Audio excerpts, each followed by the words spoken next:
In a distant land, during the time of kings and prophets, there lived a great commander named Namaan. He was a man of valor, a hero to the nation of Aram, for he had led his army to many victories.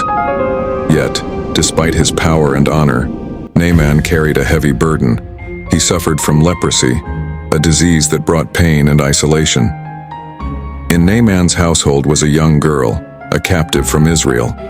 Though she had been taken far from her home, she harbored a faith that transcended her circumstances. One day she spoke to Naaman's wife.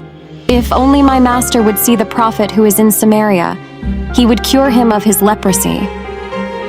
These words ignited a spark of hope in Naaman.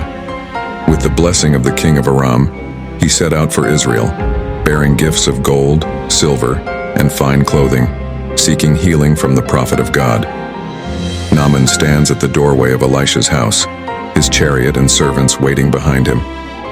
When Naaman arrived at the house of Elisha, the prophet did not come out to meet him. Instead, he sent a message.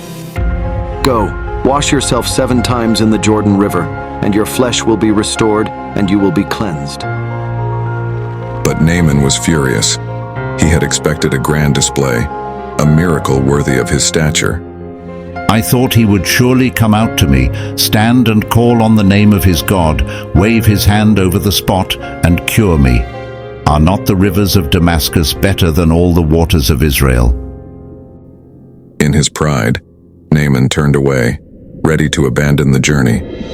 But his servants approached him with gentle wisdom. "My father, if the prophet had told you to do some great thing, would you not have done it? How much more then when he tells you, 'Wash and be cleansed'?" Reluctantly, Naaman obeyed. He entered the waters of the Jordan and immersed himself 7 times, just as the prophet had instructed.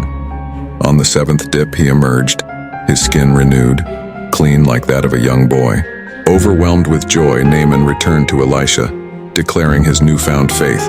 "Now I know that there is no God in all the world except in Israel. Please accept a gift from your servant." But Elisha refused, knowing that the healing was a gift from God, not to be repaid with riches. Naaman departed, his heart transformed, vowing never to worship any god but the Lord. And so, through obedience and humility, Naaman was not only healed of his leprosy, but also his heart. His story reminds us that God's power often works through simple acts of faith. Please subscribe for more Bible stories and lessons. Thank you for watching.